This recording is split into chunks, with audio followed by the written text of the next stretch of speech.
Bonjour tout le monde, merci d'être à l'écoute en ce début d'année 2018, une grosse année qui s'amorce.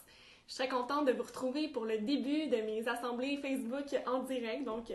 C'est avec beaucoup de joie que je recommence à les faire pour une deuxième année consécutive.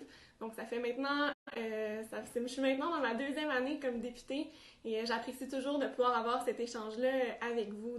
Je vais vous retrouver encore une fois, comme l'année dernière, tous les vendredis à 17h pour vous faire le compte-rendu, oui, de mes activités hebdomadaires comme députée, mais également pour échanger avec vous. Donc, je vous rappelle, si vous avez des questions, des commentaires dont vous voulez me faire part tout au long de la rencontre, n'hésitez pas à les écrire dans les commentaires. Je vous y réponds aujourd'hui en direct ou sinon je vous y réponds aussi par message privé ou directement dans les commentaires aussi. Alors, gênez-vous vraiment pas et je peux reprendre des questions aussi la semaine prochaine si vous en écrivez par la suite et que vous n'êtes pas nécessairement connecté en direct.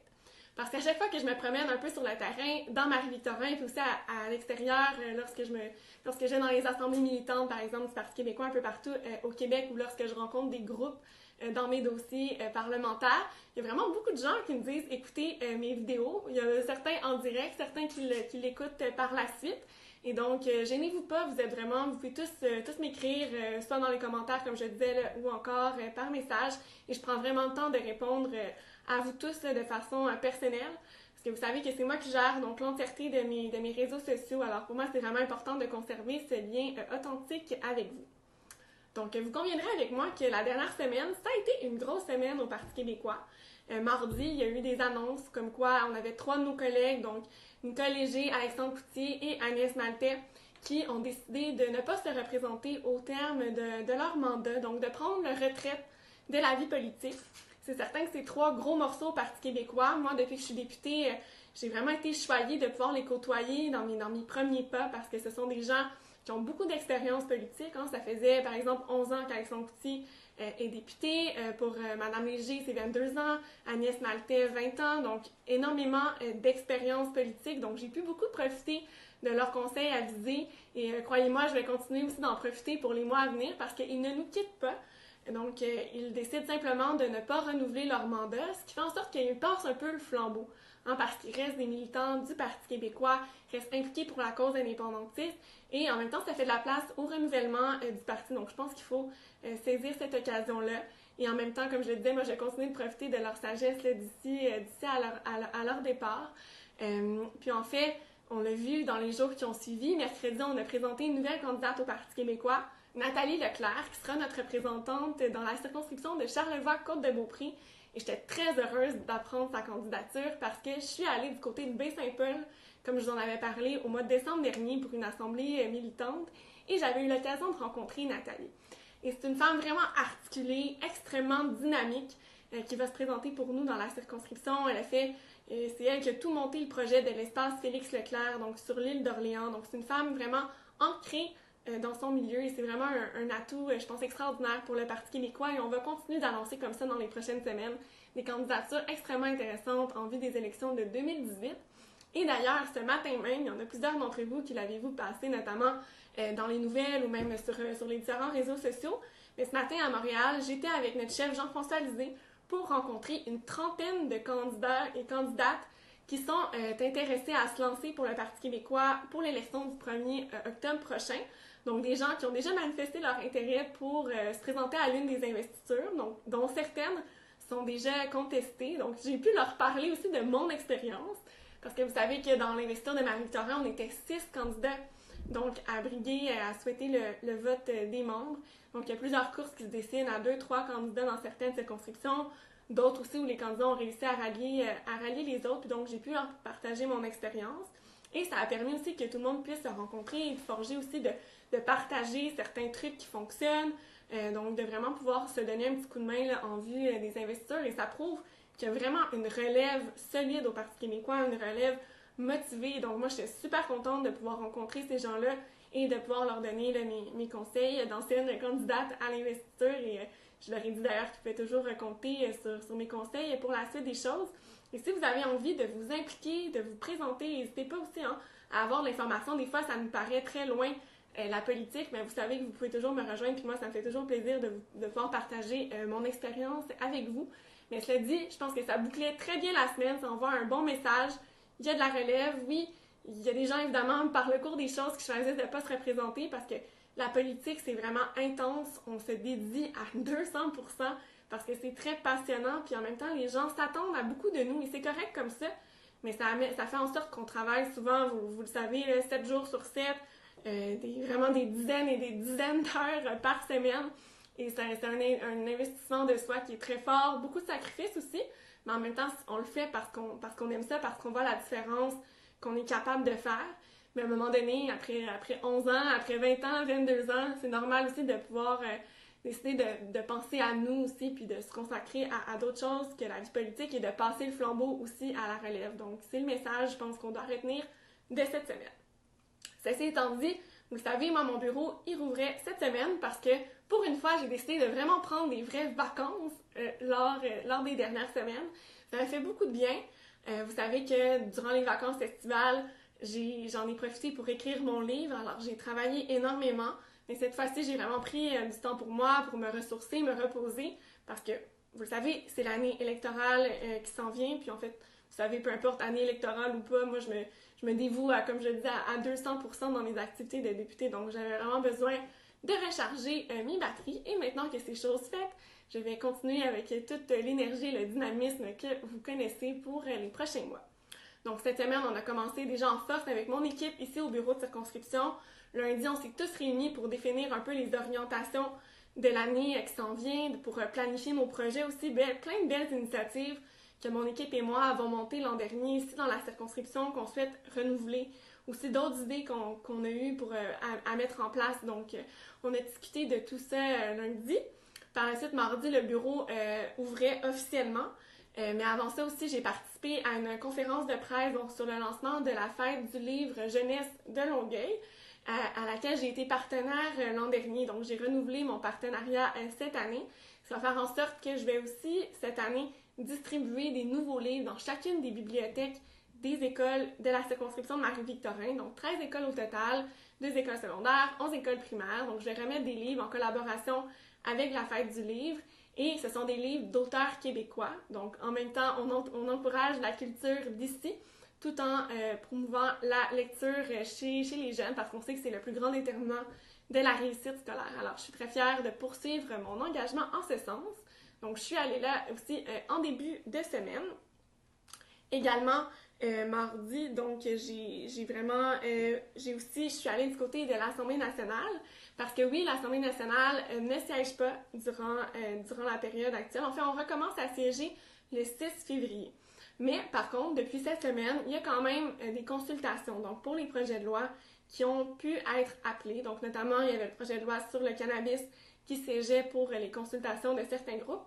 Et moi, j'ai accompagné mon collègue Martin Ouellette, qui est porte-parole du Parti québécois en matière d'affaires municipales, pour un projet de loi, dans le fond, sur le monde municipal, un projet de loi omnibus. Donc ça veut dire que ça couvre vraiment différents aspects, mais il y avait une grosse partie qui concernait l'habitation. Donc j'ai pu rencontrer différents groupes qui œuvrent dans le secteur pour voir un peu c'était quoi leur point de vue sur le projet de loi et ensuite pouvoir suggérer des modifications au gouvernement.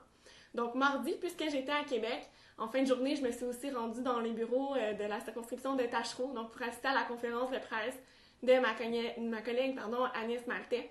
C'était une conférence de presse, tout comme les deux autres, très, très émouvante, et j'étais très fière de pouvoir accompagner Agnès à ce moment-là, parce qu'elle a fait une différence énorme pour la société québécoise, mais je sais qu'on va toujours pouvoir compter sur elle au Parti québécois. Alors ça, c'est la bonne nouvelle. Par la suite, mercredi aussi, j'ai eu vraiment plusieurs rencontres. J'ai commencé ici, dans le Vieux-Longueuil, à la radio allumée, donc au 103.3 FM. J'ai pu discuter parce qu'on est en train de mettre en place une émission qui va adresser les grands enjeux des milléniaux, donc suivant la parution de mon livre, donc l'audace d'agir. Donc on fait plusieurs capsules sur l'engagement des jeunes, mais aussi tous les sujets qui préoccupent les jeunes dans la société. Donc, on est en train de planifier cette nouvelle émission et elle sera en ondes dans quelques semaines. Alors, c'est vraiment très motivant ce qu'on a à vous présenter. Par la suite, sur ceux qui suivent mon compte Instagram aussi, vous voyez que j'ai fait mon bénévolat aussi mensuel. Vous savez qu'à chaque mois, je prends une bonne partie de la journée pour aller dans un organisme communautaire, donner un coup de main aux bénévoles, voir comment ça fonctionne. En même temps, ça me permet de rencontrer les gens aussi qui œuvrent dans les organismes, donc c'est très, très intéressant. Et cette semaine, donc, j'ai décidé d'aller faire la moisson du mercredi à l'organisme Alternative Centre-Jean.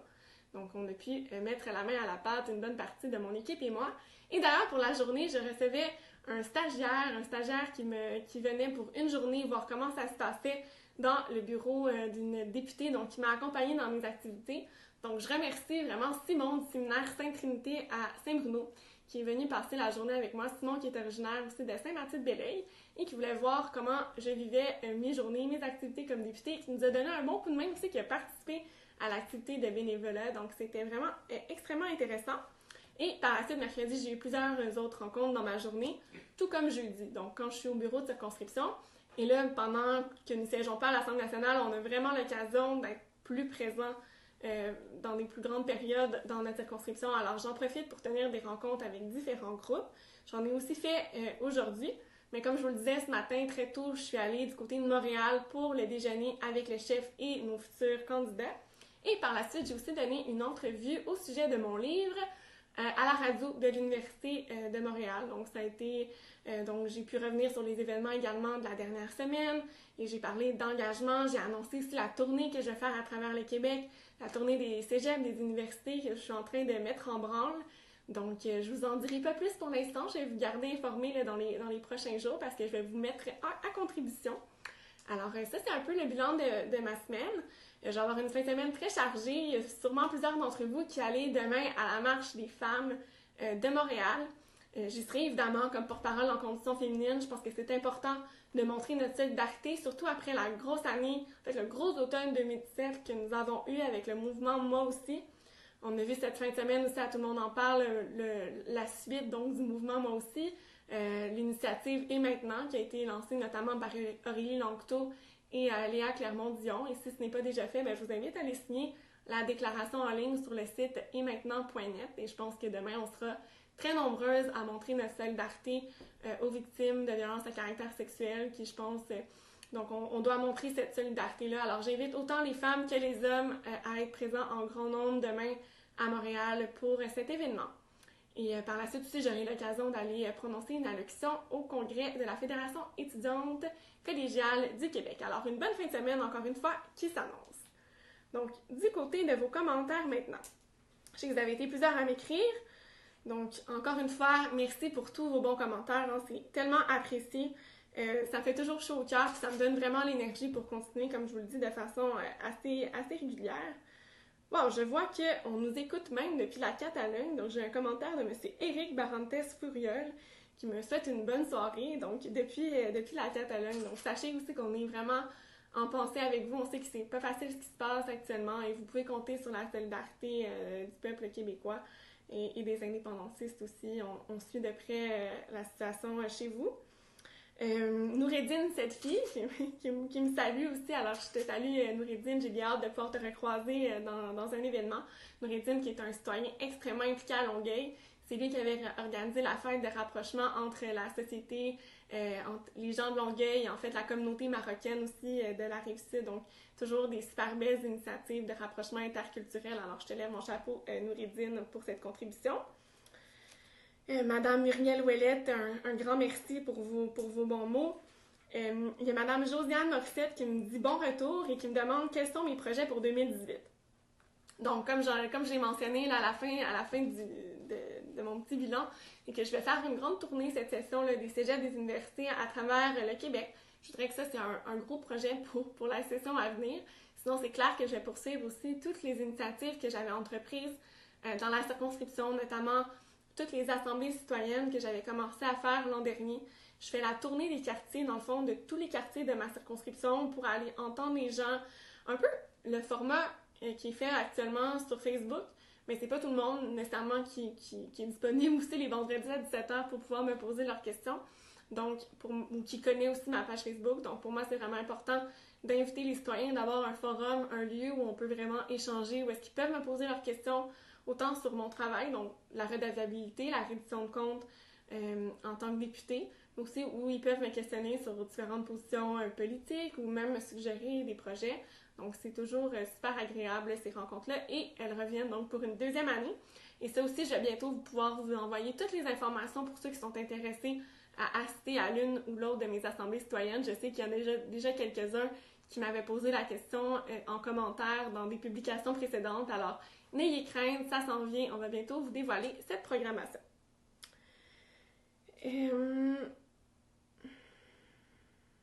Monsieur Gilles Dionne qui propose une radio web du Parti québécois.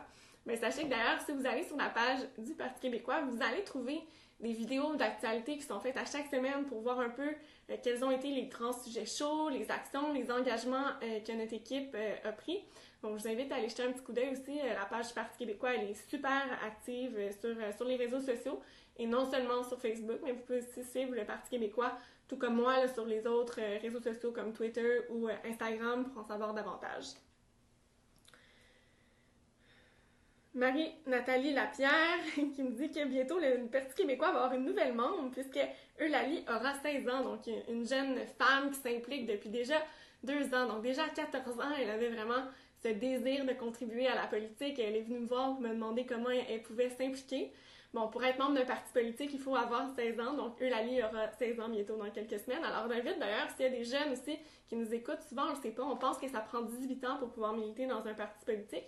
Mais non, détrompez-vous, ça prend seulement 16 ans. Donc c'est ça, on ne peut pas voter avant 18 ans, mais au sein d'un parti politique, c'est possible de pouvoir le faire à 16 ans. Donc s'il y en a qui veulent avoir des détails, qui veulent devenir membre du Parti québécois, c'est possible de le faire en ligne au cardemembre.pq.org ou sinon écrivez-moi, puis ça me fera plaisir de vous assister dans la démarche. Alors, je remercie, je ne pourrais pas nommer tout le monde qui m'envoie des beaux commentaires, mais je vous remercie grandement.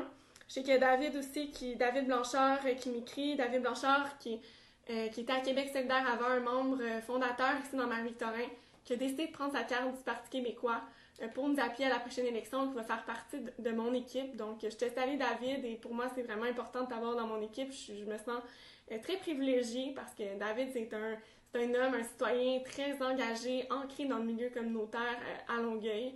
Donc, je te salue David et j'ai très hâte de te voir aussi pour qu'on puisse faire équipe ensemble pour remporter l'élection du 1er octobre.